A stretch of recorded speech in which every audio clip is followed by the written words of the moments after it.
बिस्मिल्लाहिर्रहमानिर्रहीम अस्सलाम वालेकुम रिस्पेक्टिव व्यूवर्स। आज की मेरी स्पेशली वीडियो है जूनियर ऑडिटर की पोस्ट के हवाले से। बाकी पीपीएससी के हवाले से भी है और एक लेटेस्ट जॉब्स भी है, वो भी मैं आप लोगों के साथ शेयर करना चाहता हूँ।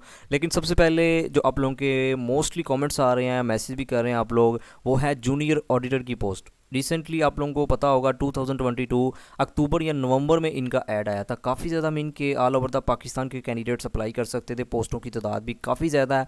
तो अब 2 से 3 दिन हो चुके हैं कैंडिडेट्स को ना, शॉर्ट लिस्टेड कैंडिडेट्स को कॉल लेटर मीन के इशू हो चुके हैं।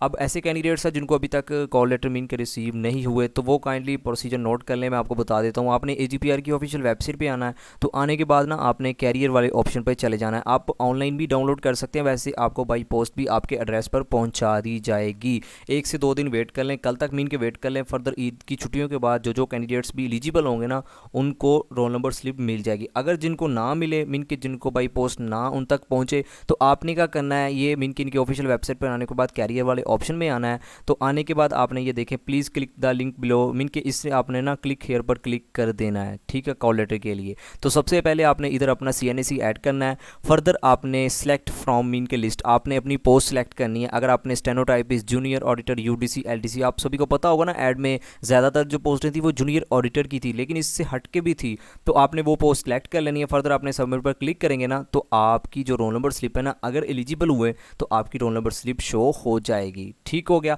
अब फर्दर मोस्ट इंपॉर्टेंट जो कैंडिडेट्स का क्वेश्चन आ रहा है ना, वो आप लोगों का आ रहा है रिटन टेस्ट के पेपर पैटर्न के हवाले से, क्योंकि मोस्टली कैंडिडेट्स को नहीं पता। हालांकि कॉल लेटर पर उन्होंने ना मेंशन किया हुआ है। तो मैंने एक कैंडिडेट से व्हाट्सएप के थ्रू मीन के कॉल लेटर रिसीव करवाया है, तो मैं आपके साथ वो पेपर पैटर्न भी शेयर कर देता हूँ। मोस्ट इंपॉर्टेंट बात, एक चीज़ आप सभी को पता होगी, मैंने आपको आज से जब इनका ऐड आया था ना, मैंने आपको वो सिलेबस जो 100% कन्फर्म था ना, वो तो बता दिया था। मैं उम्मीद करता हूँ काफ़ी कैंडिडेट्स ने ना तब से प्रिपरेशन स्टार्ट कर दी होगी, उन कैंडिडेट्स को प्रॉब्लम नहीं आएगी। तो अब जिन्होंने मीन के अभी से स्टार्ट करनी है ना, तो फिर भी आपने परेशानी होना, क्योंकि आप उस वीडियो पर मीन के आपने क्लिक कर दिया है। क्योंकि मैं आपको एक अच्छी मीन के एक कंप्लीट डायरेक्शन प्रोवाइड करने वाला हूँ कि आप कैसे इन्हीं विद इन फ्यू डेज़ के अंदर अंदर ना इस पोस्ट को क्रैक कर सकते हैं, मीन के रिटन टेस्ट को क्रैक कर सकते हैं। फर्दर का प्रोसीजर मैंने आपको बताया हुआ है कि जो जो कैंडिडेट शॉर्टलिस्ट होंगे उनका फर्दर टाइपिंग टेस्ट होगा, देन इंटरव्यू होगा, फर्दर आपको ऑफर लेटर जारी हो जाएंगे। ठीक है, मैं जब ऐड आई थी ना, एक कंप्लीट वीडियो बना चुका हूँ इनकी सैलरी से रिलेटेड, इनकी प्रमोशन स्ट्रक्चर से रिलेटेड, क्या आपने काम करना होता है, इनका पूरा एक कंप्लीट प्रोसीजर। ठीक है,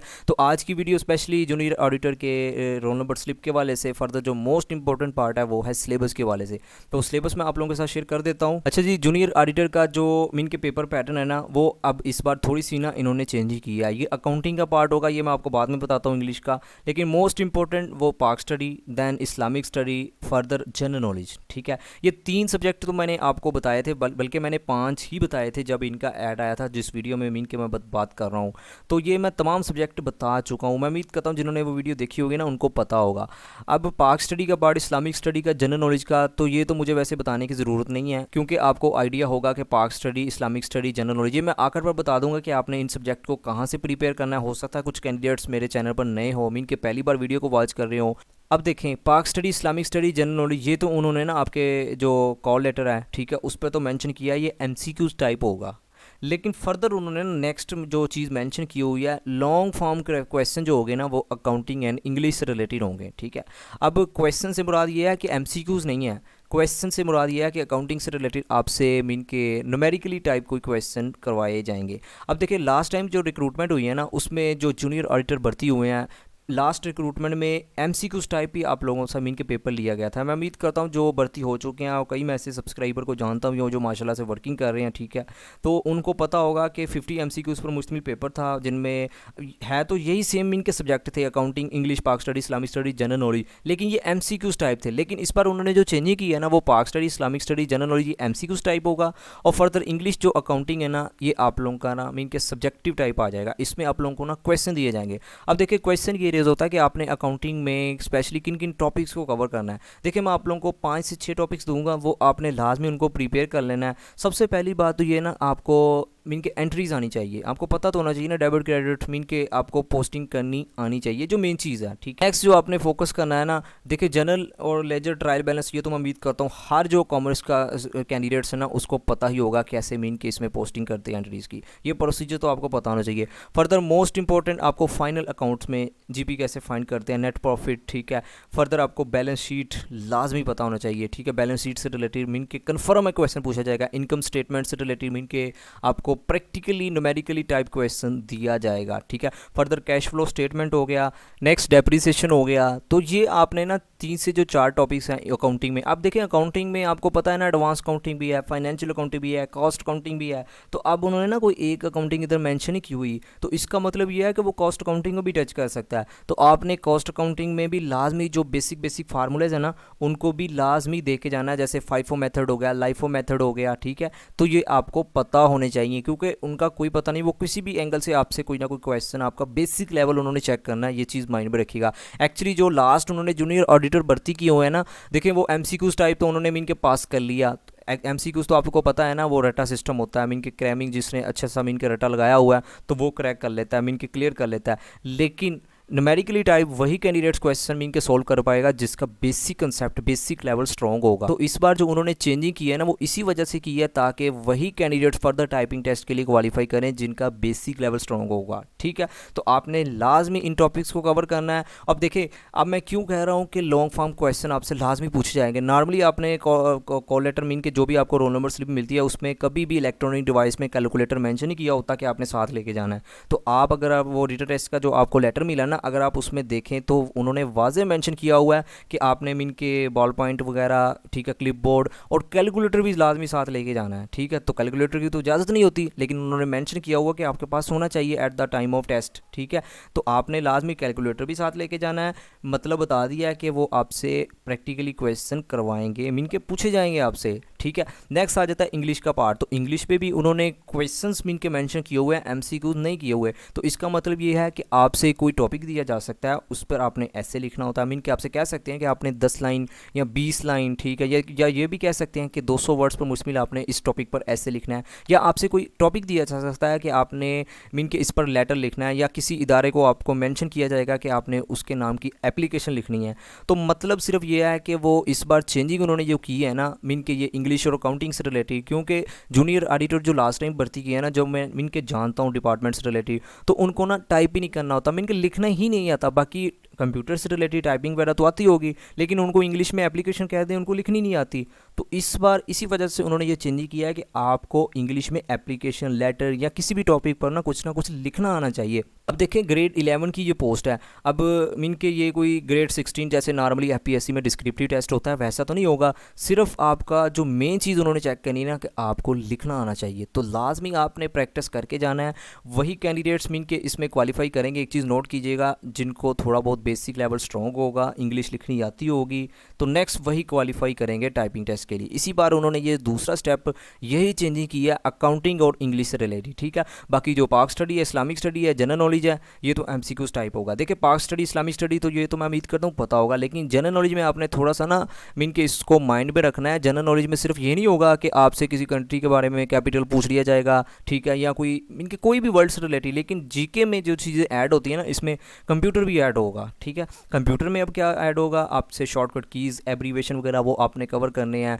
फर्दर इसके अलावा बेसिक साइंस भी इसी में आ जाता है। 2 से 3 क्वेश्चन, या अगर 50-50 की रेशो हुई ना मीन के 50 एमसीक्यूज और 50 लॉन्ग क्वेश्चन, तो फिर तो काफ़ी ज़्यादा मीन के पार्ट जीके से रिलेटेड होगा। तो जनरल साइंस का पार्ट भी जनरल नॉलेज में आ जाता है। फर्दर जियोग्राफी का पार्ट भी इसी में आ जाता है। सोलर सिस्टम का पार्ट भी इसी में आ जाता है। ठीक है, तो आपने जनरल नॉलेज से मुराद सिर्फ मीन के ओवरऑल वर्ल्ड से रिलेटेड, ऑर्गेनाइजेशन से रिलेटेड, कैपिटल करेंसीज वगैरह नहीं देखनी। इसमें आपने जियोग्राफी, कंप्यूटर, बेसिक साइंस, इन टॉपिक्स को भी आपने लाजमी मीन के इनसे रिलेटेड भी क्वेश्चन पूछे जाएंगे। और मैं उम्मीद करता हूँ काफ़ी कैंडिडेट्स का ये पार्ट तो स्ट्रॉन्ग ही होगा जो मेरे सब्सक्राइबर हैं। मीन के जब से मैंने ऐड आया था, वीडियो बनाई थी ना, जिन कैंडिडेट्स ने भी वो वीडियो देखी होगी। देन आखिर पे बात करते हैं कि आपने इन तमाम टॉपिक्स को कहाँ से कैसे प्रिपेयर करना है। देखिए पाक study, Islamic study, general knowledge, ये तो मुझे बताने की वैसे ज़रूरत नहीं है, लेकिन मैं फिर भी बता देता हूँ। इससे रिलेटेड तो मैंने इतनी वीडियोज़ अपलोड की हुई हैं, अगर आप उन तमाम वीडियोज़ को, मैंने सेपरेट प्लेलिस्ट बनाई हुई है। जैसे मैंने आपको कहा है ना, जियोग्राफी का पार्ट आ जाता है जी के पार्ट में, फर्दर बेसिक साइंस, कंप्यूटर से रिलेटेड, रिलेटेड, ठीक है।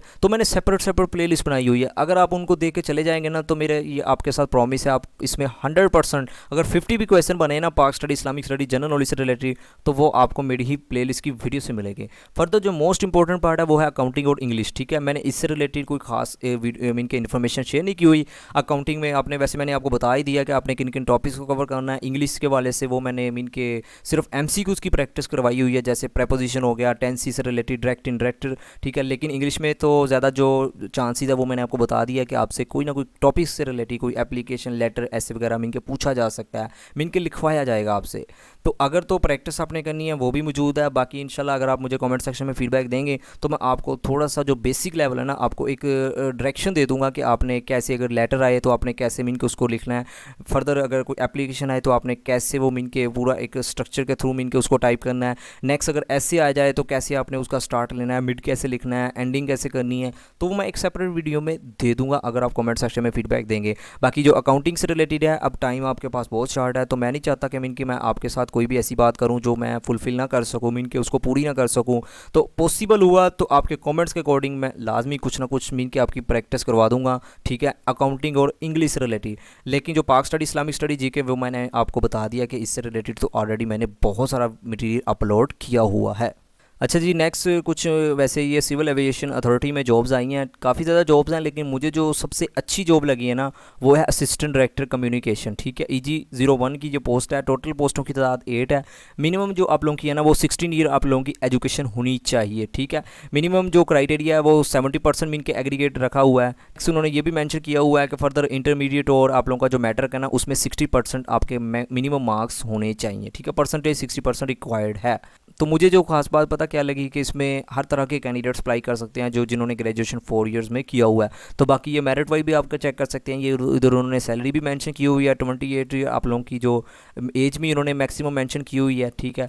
तो फर्दर और भी पोस्टें हैं, ठीक है, मैं इस ऐड करना लिंक डिस्क्रिप्शन में दे दूंगा। तो जो कैंडिडेट्स भी एलिजिबल है ना आपने लाजमी अप्लाई करना है, क्योंकि इनमें सैलरी बहुत ज़्यादा होती है। और मज़े की बात यह है कि इसमें एक्सपीरियंस भी रिक्वायर्ड नहीं है। मैं सेपरेट इसलिए नहीं मीन के रीड कर रहा क्योंकि वीडियो काफ़ी ज़्यादा लेंथी हो जाएगी। तो कोशिश यही होती है कि शॉर्ट सी वीडियो में ज़्यादा से ज़्यादा इन्फॉर्मेशन आपको दी जाए। तो मोस्ट इंपॉर्टेंट आपने कैसे अप्लाई करना है, अगर आप करना चाहते हैं तो आपने इनकी ऑफिशियल वेबसाइट पे आ जाना है, ठीक है। तो आने के बाद ये देखें अप्लाई ऑनलाइन पर आपने क्लिक कर देना है। फर्दर आप लोगों के जो भी बेसिक और एजुकेशन इन्फॉर्मेशन रिक्वायर्ड होगी वो आपने फुलफिल करनी है, तो आपका अप्लाई हो जाएगा। फर्दर PPSC के वाले से भी एक दो लेटेस्ट अपडेट है, मैं उम्मीद करता हूँ काफ़ी कैंडिडेट्स को वैसे पता भी होगा। एडवर्टाइजमेंट वैसे कोफर टूटा खुदा खुदा करके मीन के ही आपने देखा ही होगा। 7वीं जो एडवर्टाइजमेंट है ना 2023 की वो आ चुकी है, लेकिन वो सिर्फ मीन के लिमिटेड स्टूडेंट्स के लिए है, ठीक है। जैसे नॉर्मली होता है ना ग्रेजुएशन 2 ईयर 4 ईयर रिक्वायर्ड होता है किसी भी सब्जेक्ट में, तो वो पोस्ट नहीं आई, ठीक है। तो इसमें आप मीन के चेक कर लीजिएगा। बाकी जो मोस्ट इंपॉर्टेंट है वो है आप लोगों का रिजल्ट के वाले से। तो PPSC ने कुछ रिजल्ट्स की अनाउंसमेंट की है, वो मैं आप लोगों के साथ शेयर कर देता हूँ। काफ़ी ज़्यादा कैंडिडेट्स के मुझे मैसेज भी आ रहे थे रिसेंटली जो रिजल्ट की अनाउंसमेंट, वैसे ये कल हुई थी। Gujranwala Multan food grain supervisor की मैं बात कर रहा हूँ, ग्रेड 9 फूड डिपार्टमेंट के वाले से। तो रावलपिंडी, सरगोदा, लाहौर, DG खान, बाकी ये साहिवाल, बाबरपुर, फैसलाबाद, इनकी तो ऑलरेडी मीन के अनाउंसमेंट हो चुकी थी। तो अब जो लेटेस्ट हुई है वो मैंने आपके साथ शेयर कर दिया, गुजरांवाला, मुल्तान, रावलपिंडी, सरगोदा, लाहौर, ठीक है। तो उन तमाम कैंडिडेट्स को मैनी कंग्रेचुलेशन जो माशाल्लाह से क्वालिफाई कर चुके हैं। तो उनके लिए मैं अगेन दुआ करता हूं कि अल्लाह पाक उन तमाम कैंडिडेट्स को फर्दर प्रोसीजर में भी कामयाब फरमाए।